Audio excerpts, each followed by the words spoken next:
Welcome to day two on this 5 day leadership challenge. And just again, setting the stage for this, not only why I'm doing it, but like where did the concept come from? And so just refreshing.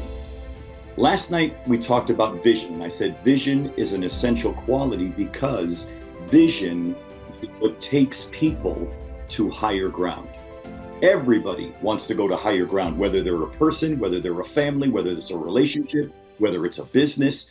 They all want to go to higher ground. So, what I did is many years ago, I would just make notes for myself because of the leadership workshops that I was doing in both ministries and churches, but also in the professional arena, whether a company brought me in or I was doing a full day leadership workshop that many companies participated in and sent their managers or C-level people, supervisors, or people that were aspiring to leadership. And it always intrigued me because I wanted to ask them a question to see from their eyes.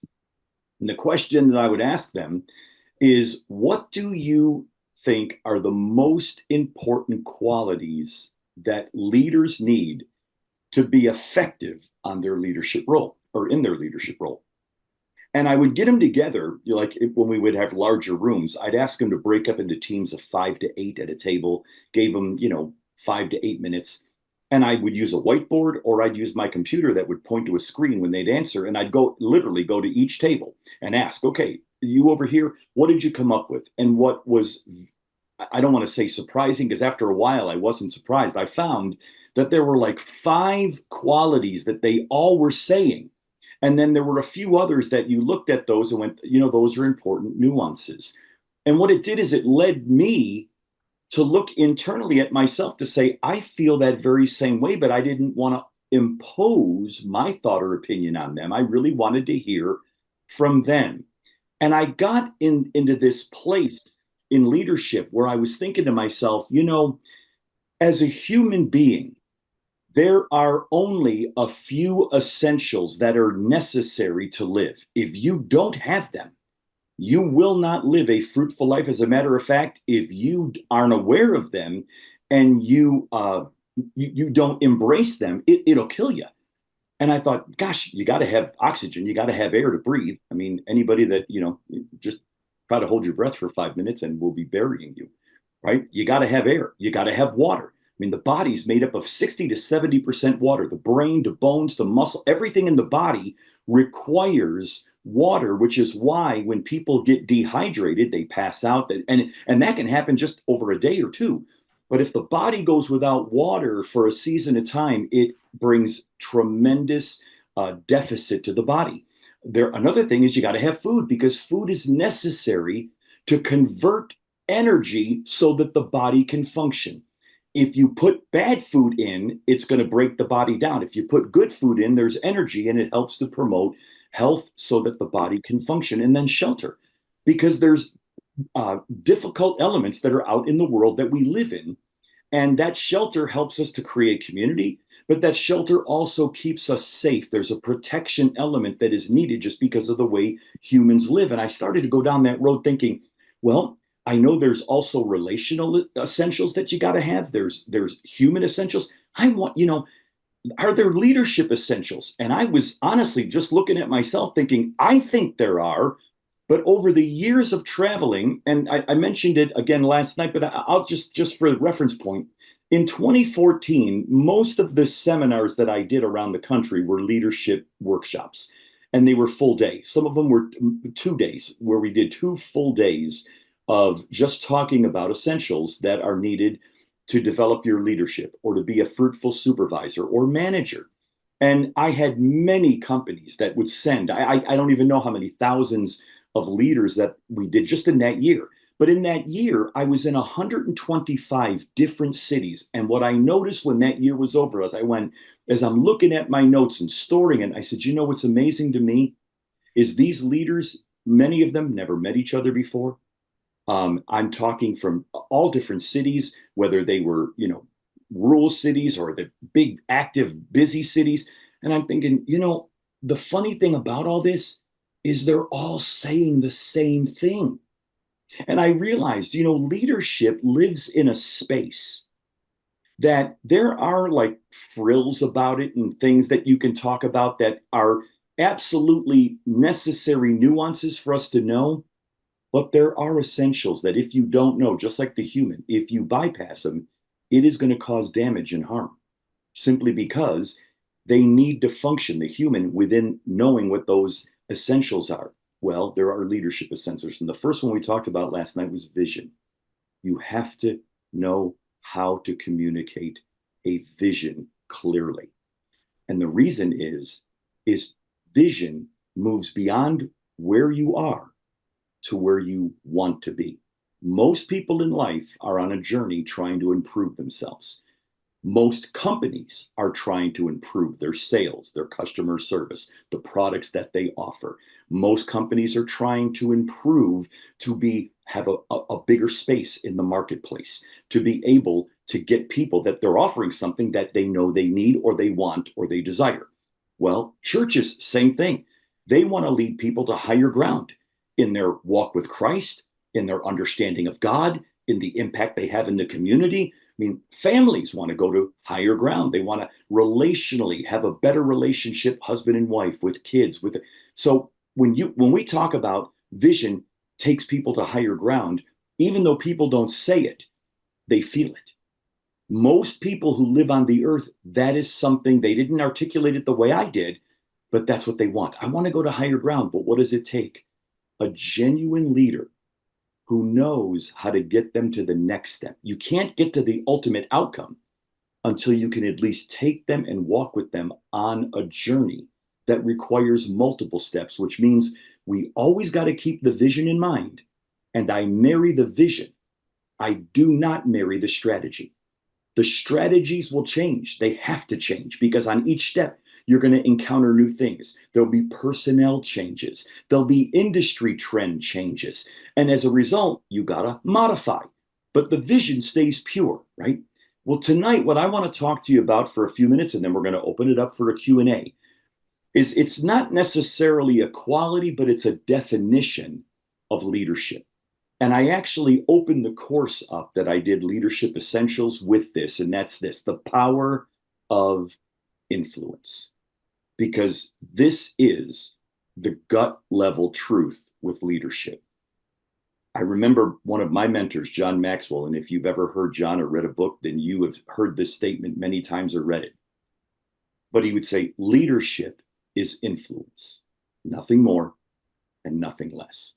Now, that's a wonderful phrase, but that requires quite a bit of unpacking to understand that phrase, because it's easy to repeat. It isn't always easy to understand. So what I want to do is just take a few moments tonight and mention it from this perspective. There is power in influence, and here's why.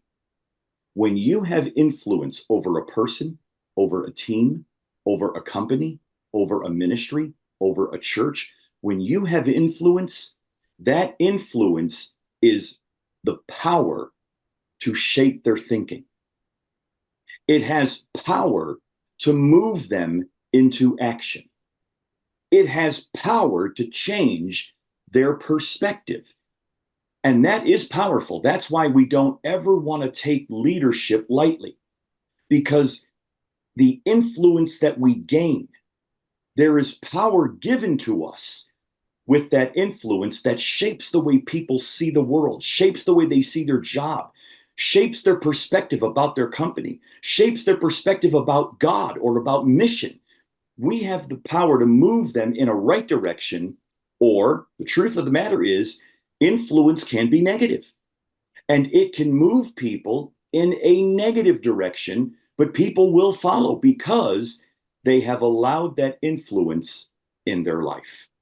There are people that allow it even when they know it's wrong. They still allow it because it's easier to do that than it is to fight up against the current to move in another direction. So I know I'm talking to leaders tonight, and here's what I want to talk to you about. You know, Henry Overstreet said this. I think it's a great quote on influence and leadership. He said, the very essence of all power to influence lies in getting other people to participate. I mean, think about it. If they don't participate, you really don't have much influence. Now, you could force them. You could manipulate them and you can threaten them, and you'll have a limited amount of success. But I don't even like using the word success because it's really more control. You controlled what they did, but that seed of resentment or frustration is going to grow in them if that's not changed or adjusted, because they will feel controlled or manipulated, not really led. They would have felt forced. And that is a part of influence. And I cover that in the Leadership Essentials course. We're not going to cover that here tonight, but that is something that is realistic within the realm of leadership, but it's poor influence. We're not talking about that. So what I want to talk to you about is, because influence is power with people, we should never use that power to force or manipulate anybody to do something that is against their will or that is not in their best interests. Never. Even if I know they're going down the wrong course, I can't help them unless they're able to see there's a better way. If they choose to do it, even if I know it's something right, it will feel manipulated. And I don't want that. I'll let them know when they ask me, because I tell them, I wouldn't go down that course. I would recommend something different, but it sounds like you're sold on that. And they would go, yes, I am. Okay. As you take that journey, if you find that that was not in your best interest, I want you to know my door or my phone is always open. You can call me. There'll be no judgment here. You can call me, because we're all on a journey in life. And sometimes we just embrace thoughts, or we feel like it's the right course of action, and we have to make a change. So I want them to know that I'm good. They can go down that course, not going to affect our relationship. And the fact that if they feel that it was a wrong course of action, they can reach out, and I'd love to talk to them about it. But I'm not going to force or manipulate a decision, even if I think that this would be in their best interest, until they buy into it, until they welcome it. Then that influence really doesn't grow. It'll feel like force or manipulation, and we don't want to go down that road. So here's what I want to say about, and I asked myself these 3 questions. I put it in my Leadership Essentials course because it has always served me well. And it helps me to know my influence awareness. And here's the questions. If you're taking notes, you can write these down. But the first question I always ask is, who am I influencing? Who am I influencing? See, this defines the pockets that I influence. Because I'm going to influence individuals. I mean, those of you that are owners of companies, or you're a pastor of a church, you will influence individuals, and many of them may be, you'll influence staff members. You'll influence key people within the organization, because you need them. You know, they carry a larger influence than others. So you're going to influence individuals. Do you know who those are? You're also going to influence teams. That's a group of people, right? You'll influence teams. There are times that I've had to work with sales teams, customer service teams. There's times that I've had to work with casting vision within a ministry organization, just to bring a refreshing of their valuable mission and vision that they have. But you got to be aware, who are the players? Who is this group? Because when you know who they are, it determines the conversations that you have. You will have a different conversation with a C-level person that you're influencing than you would a new hire or somebody that's been in the organization for just a year. Very different conversations. So you have to know, who am I influencing? Because those pockets of people, and this goes to even families, it'll go to work teams, it goes to ministry teams, it goes to leadership teams. I've said in most churches that I've done in the last near 20 years, when I'm speaking in a church, most of the time, not all the time, but most of the time, the pastors always ask me to do a leadership workshop. So whether they do a breakfast and we sit for an hour and we talk about it, or they want to do it more, they want to do a couple of sessions, I always enjoy giving the time, and they'll ask me, like, who should we invite? And I said, invite your staff, invite your elders, invite all your volunteer leaders, and invite the people who aspire to want to understand leadership more. I went to a couple of years ago to one church in Texas, And the pastor said, well, we've never done one of these, so I'm expecting maybe if we just get all of our leaders that come, maybe we'll get 15 to 20 people. I said, that's fine. I'm not coming for the number of people. I'm coming because my favorite meeting to do is a leadership meeting, because leaders are influencers. If we do the leadership meeting well, you'll see the level of influence within your church increase. If you don't do it well or don't even have it at all, then you're going to rely on probably some people that are interested to serve, but maybe not be the best qualified to serve, to influence. So I said, Pastor, here's what my recommendation is. Do what I said, mention it, get a sign-up sheet, because they were serving, food and stuff. So I get a sign-up sheet and mention to staff, to board members, elders, mention it to current volunteer leaders within your ministry, and to those who aspire. Our first gathering had over 60 people there. And I remember asking him when we were done, I said, Pastor, what'd you think of that? And he went, I can't believe it. I said, what did it tell you? He said, it told me that there's a lot more people interested in leadership development than I thought. I said, that's the truth. But here's the reality. And I hate to say it, but I'm going to shoot straight with you. We got a lot of great owners of companies, great leaders of churches. They really are. These are good people, but their leadership skills aren't great. And they can't connect the dots. Many times they got to hire somebody who can do that, because they know that there's a deficiency on their end. I would compliment them for that, because that's wisdom. But I'm saying that to you because you got to know, who are you influencing? You're influencing groups, individuals, and they're different. And those individuals are also, they could be at different tiers within an organization. So it's important for you to know that. The second question you want to ask yourself is, where am I leading the people, or the team, or the organization? Where am I leading them? In other words, where am I leading the people that I'm influencing? This is the direction of your influence. Where is it pointing to? Am I looking, when I'm pointing people in a direction, am I pointing them to unite with a vision, to unite with a mission?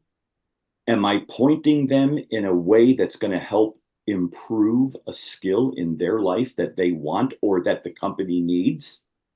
Where am I pointing them? Because that's a key question, and you need to be able to know what that is before you start interacting with them, because your influence is supposed to be, you're a people mover. So the question is, where are you moving them? In what direction? And is that direction higher levels than where they are right now? Is it going to help the organization to higher levels than where it is right now? I've met with people, and even now, I still, within organizations, I'm doing this. And there are times that I know that they're going to feel stretched and challenged to take another step in their skill, or to take another step where I may be wanting to lead them into a greater team chemistry. Okay, got good players and they're good at their jobs, but the chemistry factor, they're not connecting really well with each other, and I need them to, because they have to communicate. They can't just come knocking on my door or sending me an email, right? I need them to really work well to connect. And I remember I did this recently, got the group together, and I set a rubber band on the table. And I said, I want to ask you folks, tell me, what's the purpose of a rubber band? I mean, what would you think? What's its use? Like, what makes it really useful? Of course, they were all laughing and going, oh, we got bunches of things. Ultimately, what it came down to is it holds pieces of paper, envelopes, pencils, whatever that it holds them together, right? Because if you have a big rubber band and you just have one pencil, it'll just fall through. So it needs to have some substance to it. But what does it do? It holds it together, but it only holds it together when it's stretched. So I shared with them, now, folks, I want to talk to you about some things that are going to stretch us in our knowing of each other, stretch us in our team chemistry. But here's what I want you to know. While the stretching is going to feel uncomfortable, if we're all committed to the process, it's actually going to hold us together better. It's going to hold us to the mission better. And we're going to see greater fruitfulness because we are together and we allowed that stretching. It's so funny because I can go to their desk just walking, checking in on them, and they will. They got a rubber band. They hold it up and go, man, I had a good day. I'm being stretched, but I'm okay. We're doing good. See, they get the idea. My point is, again, you're moving them in a direction. It's important that you know what that direction is. So we ask, who am I influencing? That determines the pockets of people. Those are individuals, teams, groups. The next one is, where am I leading that individual, that team, that group? What direction? Because that's going to connect to the vision, which if you didn't get a chance to see last night, I think they put it up available that you can watch it. I think it's in Facebook, or they might have even sent it in an email if you're on our Marry the Vision email list, but I think it was up on the Facebook site. Where you're leading them. The third question is this: why do I want to influence them?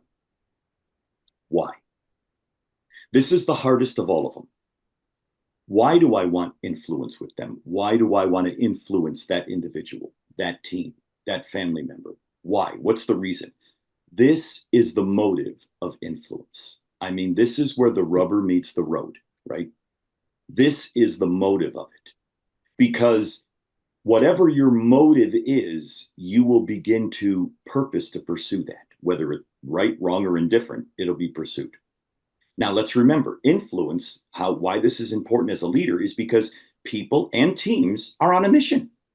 Organizations have a mission. Ministries have a mission, right? Families have a mission. People even have a mission. There's something they're pursuing, which again goes back to vision. There's a goal that they want. So I've got to ask myself, why do I want to really influence them? Do I seek to control them? Which means I see a gift or a skill, but I really want to use it to benefit me. It'll help me. And I don't want you to hear this the wrong way. I realize as a leader, there are great perks we get when we develop people. But if the motivating factor is all about you being more comfortable, if that's what it is, then you'll seek to control people, not develop them, which is the flip side to motivation, right? Why do I want to develop? Why do I want to influence people? The number one reason we should want to influence them is to further develop them. Because in furthering develop a skill, developing their mindset, their perspective, in furthering developing team chemistry, any of that I do, it actually advances the organization's objectives. And if you're working within an organization, somebody put you in that leadership role.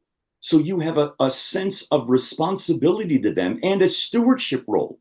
So you want to make sure you're honorable and you do right by those individuals. Okay. If you're in a ministry role, obviously, depending on how the structure is within the ministry, did a board appoint you? But ultimately, I will say this: when it comes to ministry, that's a stewardship that God gave you. And I have to be aware, God gave me this and I'm accountable to him. So how do I perceive the people? Do I look at them as something that they can come along and help me so that I can do better in something? Or am I looking at it from this perspective that I'm going to speak sermons, I'm going to work with them, I'm going to meet with them to help improve their faith, to help improve their vision, to help improve a skill on help improve their communication, help improve their leadership? Because as that's developed and you're influencing them in a certain area, it will benefit the organization, it'll benefit the team, it'll benefit the church, which ultimately is going to impact the circle of influence that you have, whether it's an organization or the ministry, okay? Or even if in a family for that matter, okay? You got to know, why do I want to influence? So I call it this, get to the heart of the matter. So let me just share this with you. There's probably a whole lot more than this, but this is what I have observed. So again, I'm coming at it from what I've seen and what I've walked through in leadership over, I've been in a leadership position for 42 years, 41 years. So I know that I look like a spring chicken, but I'm not. But I may look that way. And I thank you that you think I look so young. But the idea here is I want to get to the heart of the matter of influence. Why do I want to lead? Here's what I've seen. Sometimes people want to lead because it benefits them. It gives them a personal status or power. It may cause them to get a promotion within an organization and get more money. And in that, it wasn't about the people, it was about them. They want to climb the corporate ladder.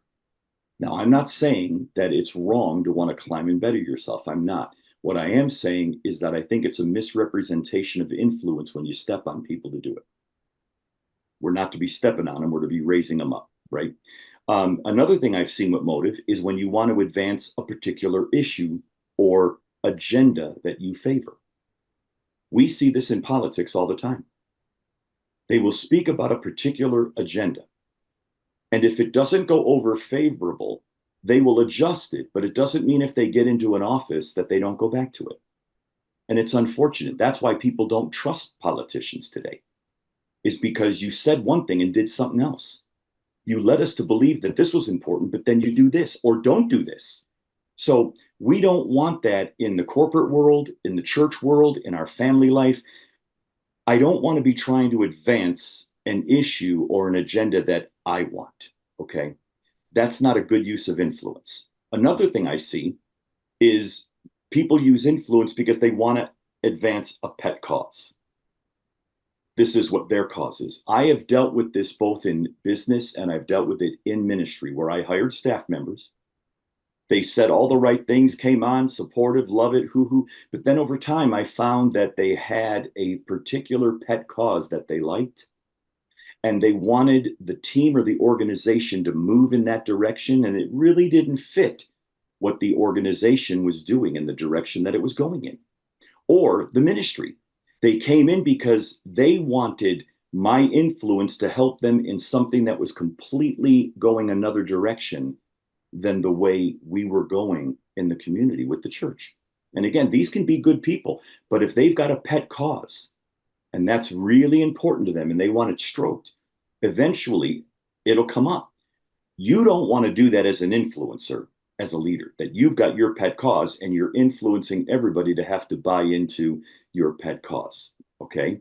Make sure that the cause aligns with the vision of the organization and the mission of the organization. That's doing the right thing. And then you influence the people. Doesn't mean that certain pet causes can't be celebrated. I'm not saying that. What I am saying is that a good steward of leadership owes it to the organization to make sure that they're representing their goals and their objectives and training and helping the people to move in that direction. Okay. And then here's something else that I find that I love about leadership and influence. These are the two, and they're my favorite. One is people want to influence because they truly want to benefit the organization. They really want to see the organization succeed. They really want to see the organization achieve its objectives. Why? Because the organization has been good to them. They believe in its mission. You know, I remember, and I'm going back many, many years ago when I was a vice president of a payroll company.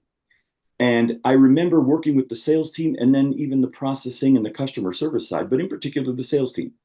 And I remember when people were saying to me, gosh, so like we're here because we want to make money. Well, you can definitely make money in payroll. But I said, let's talk about really, what is this all about?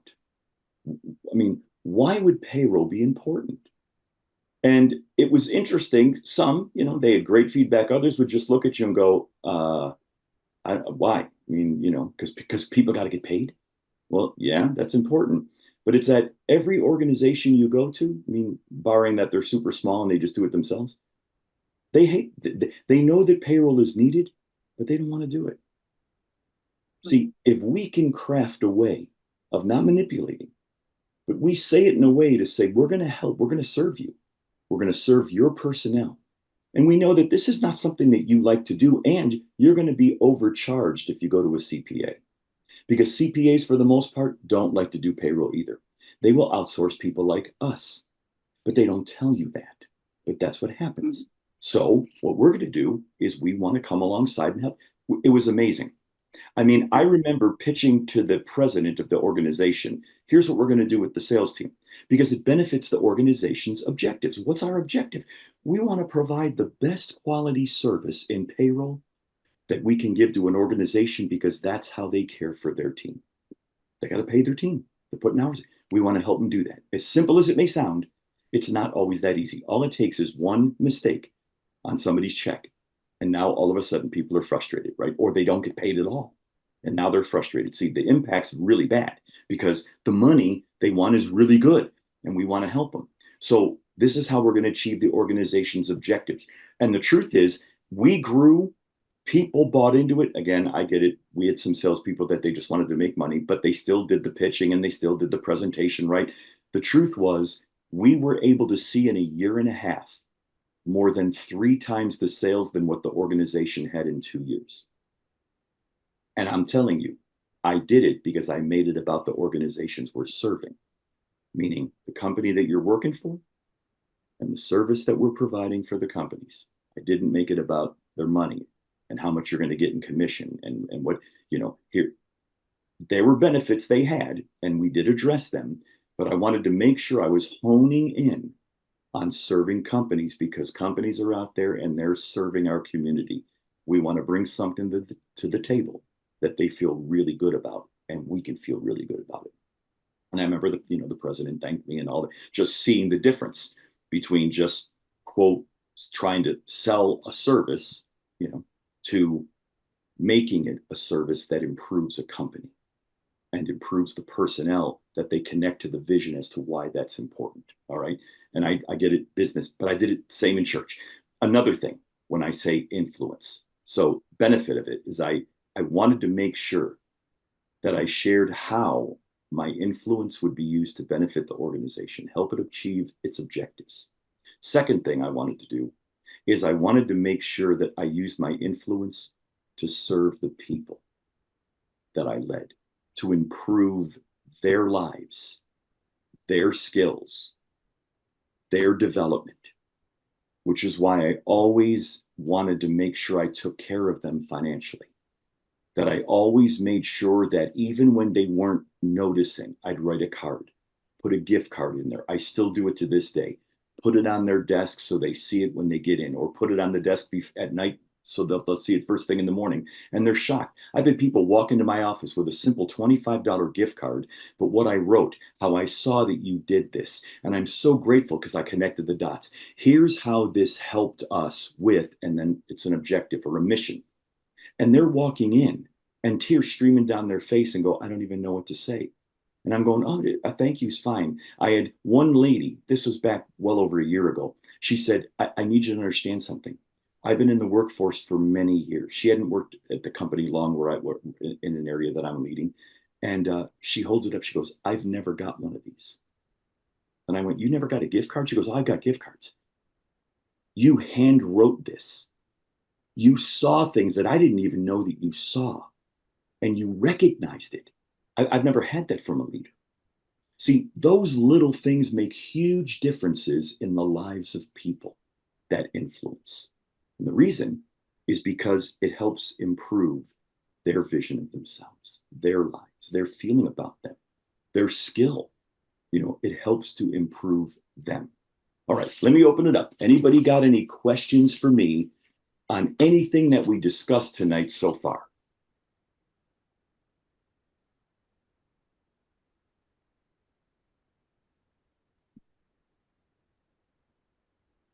I'm thinking about how you create an atmosphere that is conducive to influence. I mean, you just talked about some of it with the personal aspect of it. You're personal with them, and there's lines to that too, because there's lines that you can't cross. Mm-hmm. I mean, you're influencing, but you're not wanting to manipulate or seduce or whatever. But you do want to have that personal touch. But creating an atmosphere where people feel, I don't know, encouraged to respond to influence. Jesus said, follow me and I'll make you fishers of men, and a bunch of people started following. He had an atmosphere of people wanting to be a part of something bigger than themselves. And I could you like talk what about creating that atmosphere? I like what you're saying, and I love your word atmosphere, because the right atmosphere will grow and develop people who want to grow. Yeah. Now, those who don't, I mean, you can create a perfect atmosphere, but if they don't absorb, if they don't welcome it, then that's something we can't do for them. But here is something one of my mentors said to me many years ago. I'm going back to the early 90s. And when they said it to me, they said it in the form of a question. They said, Ron, did you know that you can't grow bananas in Alaska? And I looked at him and I went, why would you want to grow bananas in Alaska? He said, that's not what I asked. I said, did you know that you can't grow bananas in Alaska? And I went, well, yeah, I mean, they don't grow in Alaska. He goes, do you know why? And I went, climate? He goes, exactly. You see, the banana tree, and if I didn't, the banana tree, it requires a certain atmosphere for it to grow. The reason it can't grow in Alaska is not that Alaska is not beautiful, not that it doesn't have sun, not that it doesn't have land. The atmosphere is not conducive for the bananas to grow there. But you can have banana trees grow wild in the Caribbean.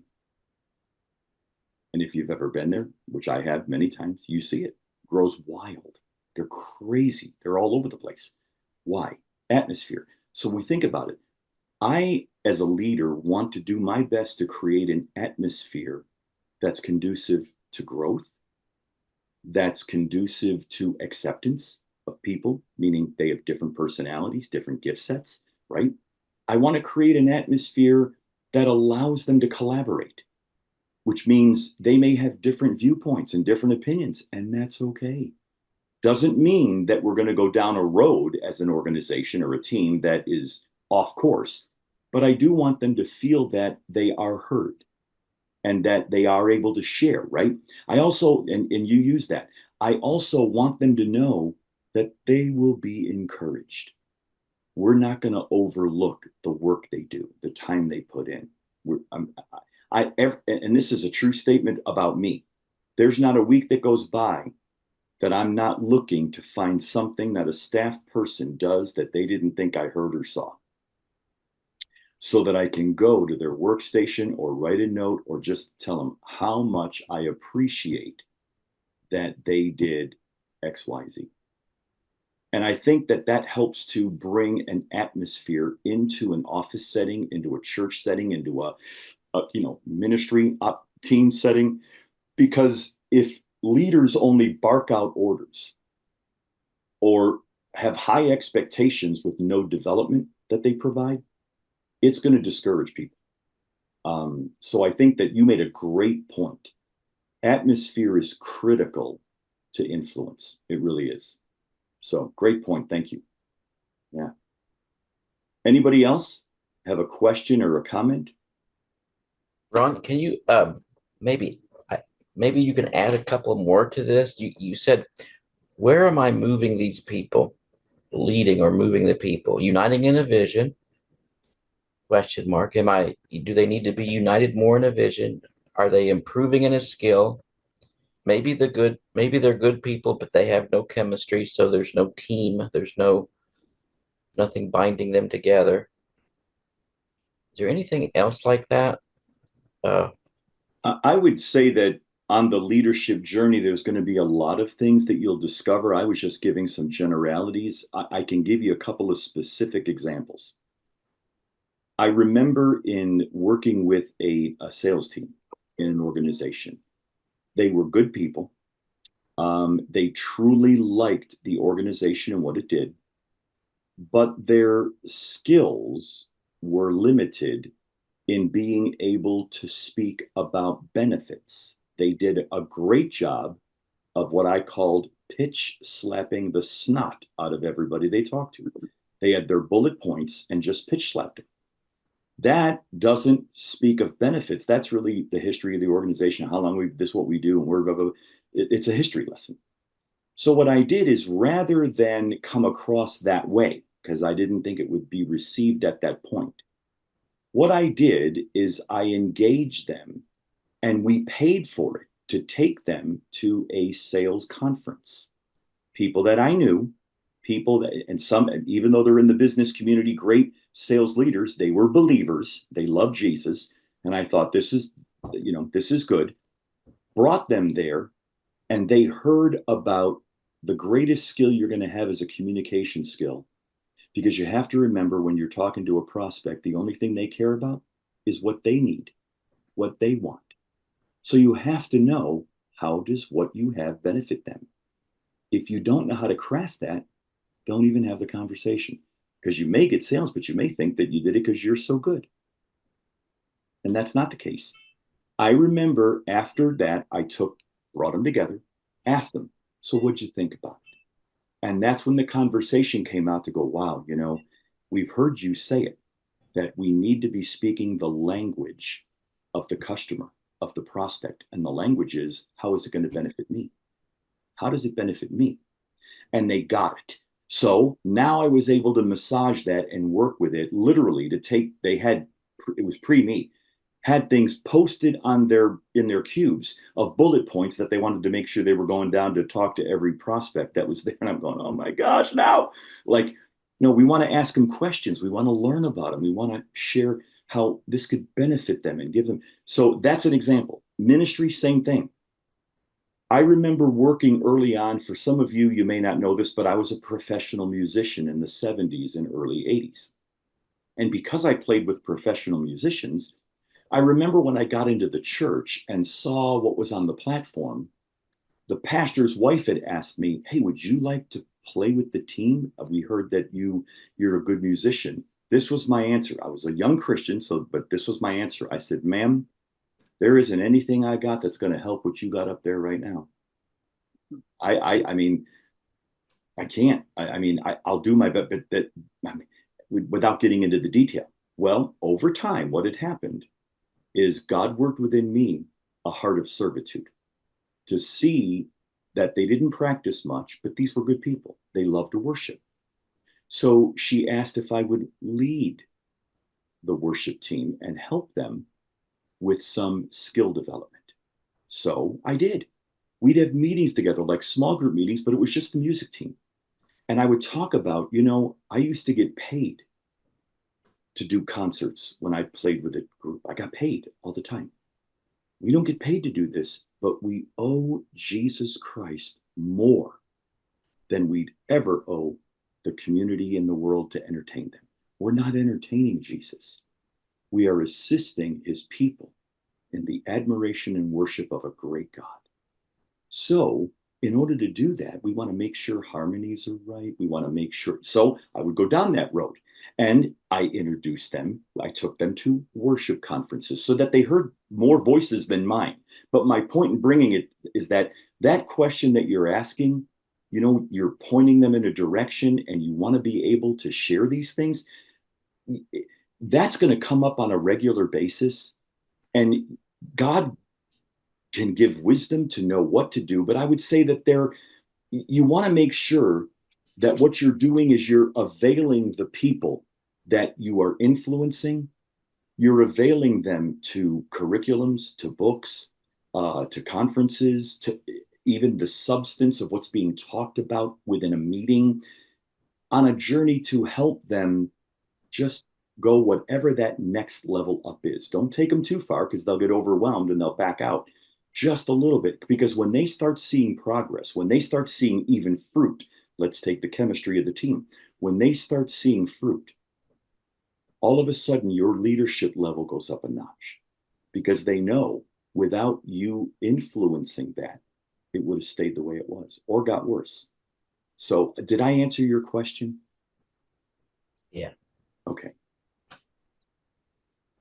So I do, I have a couple things. One is, I've heard you say in other trainings and teachings that a really key factor for a leader to recognize is the station of WIFM, Yes. like what's in it for me, right? Yes. And I think the real value of of an astute leader is to listen to their people. I mean, so I'm a salesperson in my profession. And one of the things that really identifies my skill is that I don't, to your point, pitch slap. I don't give them the whole thing. I ask them questions, and then I only talk about the thing that they've identified to me as important to them. So in ministry, I see that as okay, if what's important to them is kids ministry, then that's what I'm talking to them about, right? I'm not asking them to serve in the parking lot. I'm not asking like, so it's going, what is your thing? If your gift is acts of service, I don't need to try to put you on stage or as a small group leader.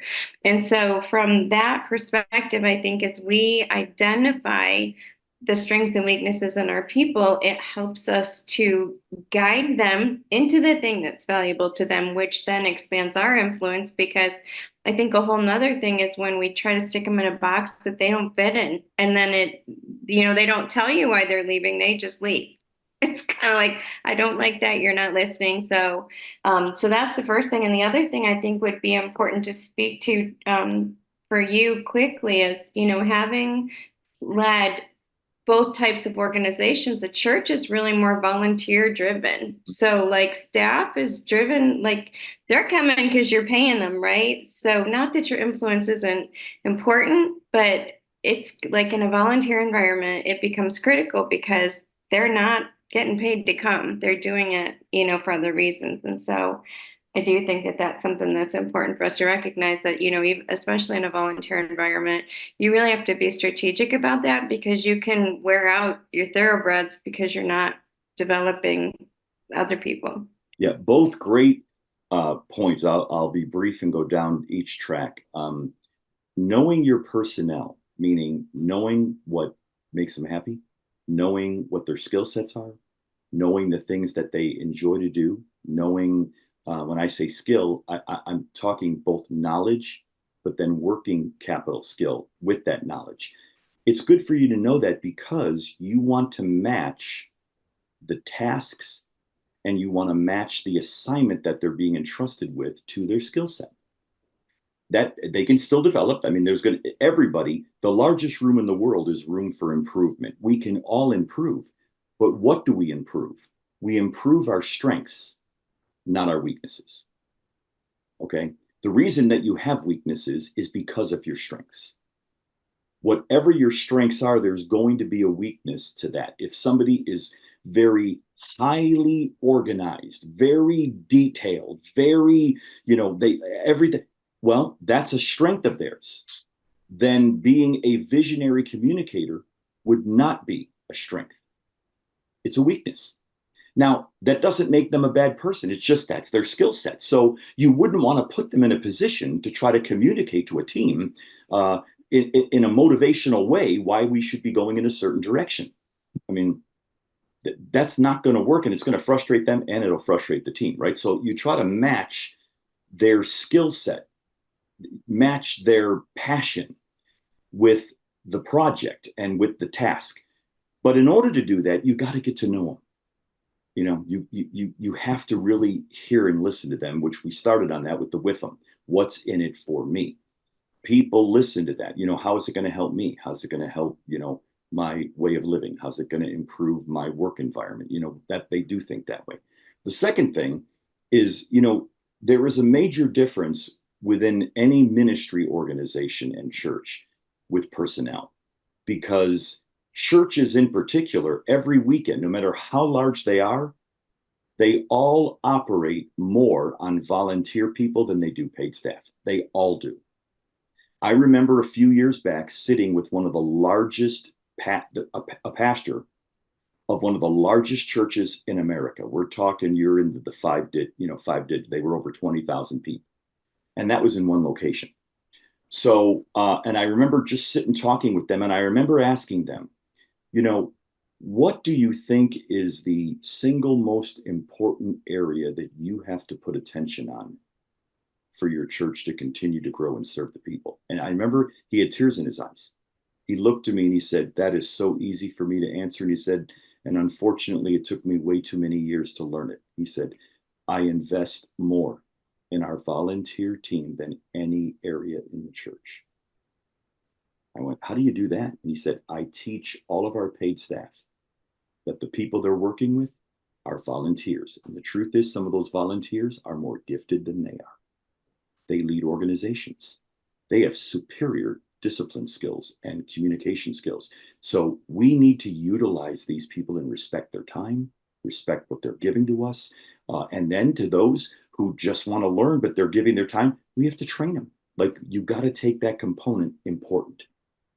So that's a great point, because especially in nonprofit business, that's a little different, because people are receiving a paycheck, they're receiving a wage or a salary in order to perform a certain job description, which, any of you that in business, they were interviewed ahead of time. You went through the resume, you asked them questions, they asked you, and of course they're, oh, yeah, I would love to do this job. And then it could be after 6 months or a year, and all of a sudden the passion tanks, right? And you address them differently because you are paying them a wage. And we go back to the job description. Remember, we agreed to do this. So I want to help them. I want to help improve, but I need to be able to develop them, because that's important. But there is a paycheck connected to that. In the church world with volunteers, there isn't. They're donating their time. They're giving something to you because they're passionate about wanting to serve a mission or a purpose, or what that team does. So those are great points. And influence, while it's still the same in both environments, the way that you have to navigate it is different. You have to navigate with a volunteer different than you do a paid staff member. It is different. And as a matter of fact, in my course, and I'll wrap it up with this, in the Leadership Essentials course that's coming out in September, it'll be out, but there's an early bird registration. I talk about in a chapter the difference between leading in the corporate world and leading in the nonprofit. That while leadership, those principles still stay the same, you have to know the different environment that exists within them. So those leaders in the corporate world who are expecting, hey, this is what we agreed to, and this is a compensation you're getting, they are not wrong when they release people. And even when people say, you're bad, I can't believe it, I thought you cared about me. They're not right. They got to do what's right for the organization and what's right for the person. Because if the person's unwilling to be developed, you have to make the call to better the team, right? And to better the organization. Whereas you can't really fire a volunteer, right? What you got to do is work with them and realize if their gift set doesn't really match that particular area within the church, you need to help navigate them to the area that it does. Okay, because they're going to be more fulfilled and the ministry. Anyway, I don't want to get into that. The course covers that along with so many other things, but it does cover the 7 essentials of leading effectively, those qualities that we need. And I offer it to you. There's an early bird registration for any of you that would be interested. Here's how the course is going to work. Every single week, starting in September, I think it's the 9th, every week, there will be a chapter that's released once you sign up for it, and there is a cost to it, okay? But with an early bird registration, and I'll make sure I put it in the chat right now so that you have it. But with the early bird registration, there is a $50 off the course. So, and I'm just telling you that, not that you have to go do it, but the idea behind it is that if you choose to do so, here's how it'll break out. Now, let me copy, get you over here. Let's get into the chat, and I'm going to send it to everybody so that you'll be able to see. Okay, here it is. Each week, a chapter will be released that has one would be on influence that kind of defines it, and then we go through the 7 essentials. And each week, an essential will be released. And those essentials have 3 videos that are between 12 and 20 minutes, okay? Comes with a beautiful downloadable PDF as well. So you'll be able to actually walk the course with the PDF that is provided. In that, after the 8 weeks, you will have that for life. You'll always be able to access it, so it never goes away. It's just that once the 8 weeks is over, now you got the whole bundle in the package, and you can share it anytime you want as far as with yourself. That's for the individual. Okay. The other thing that comes with the course for anyone who signs up for it, and invests their resources in their development, meaning in their leadership development, what I'm doing through those 8 weeks is we're doing a live Zoom call like this for 1 hour once a week to talk about the topic that was released that week and do more of a Q&A.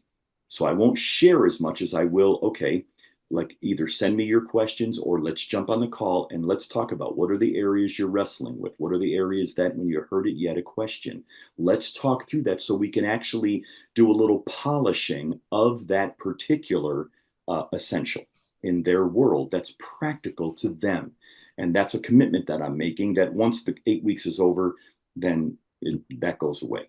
But we are offering that during the 8 weeks of each of the essentials and each of the chapters being released. So that link is there. I encourage you, if that's something of interest, go to the marrythevision.com website or just use that link and you'll be able to go to Leadership Essentials, look at it, read about it, and see if that's something that you would like to invest. I feel that we made it a very reasonable cost, even to the fact that we're trying to help people to say, even we offer even a payment plan, believe it or not. If that'll help them, we just want to get this into the hands of leaders to help them impact the people they lead, because impact their organization or the church. That's really my heart's desire in that. Anybody, before we wrap this up, got a comment or a question? Good teaching. Woo! Thank you. Thank you. Thank you. Thank you. Thank you. And you know what? I am committed to your success. That's why I love doing what I do. I'm always having leaders and people in my mind to what can we share? What can we put out there that helps them or helps their team? The other thing that's available also for any of you, whether business or ministry, we are always open to putting into our calendar something that works if you want something with your team. And you, whether it's a Zoom call or it's an on-site, I do both. Obviously in the church, I do Zoom calls with churches and church leaders, but I would prefer to do an introduction live so they get used to me, so that then we can work something to help those, that pastor and that team of leaders. And those are fun. We go through journeys along that line. So that is available. You just reach out to me in an email or something, that just let me know and I'll contact you. Okay. All right. You have been an outstanding group tonight. I'm so grateful for this. And our next one is not going to be tomorrow. And I'll tell you why it's not on Wednesday, which is tomorrow. It's because I know people may go to church and have things. So I'm being respectful of that. And our next meeting is going to be on communication, and it will be Thursday evening. Okay, two days, not tomorrow, but the following day. So same thing, you'll get the Zoom link. Invite other people. Share the Zoom links. The one you have, it's the same link that we're using. So share it with people if they want to jump on the call, especially communication, because I'll tell you about this.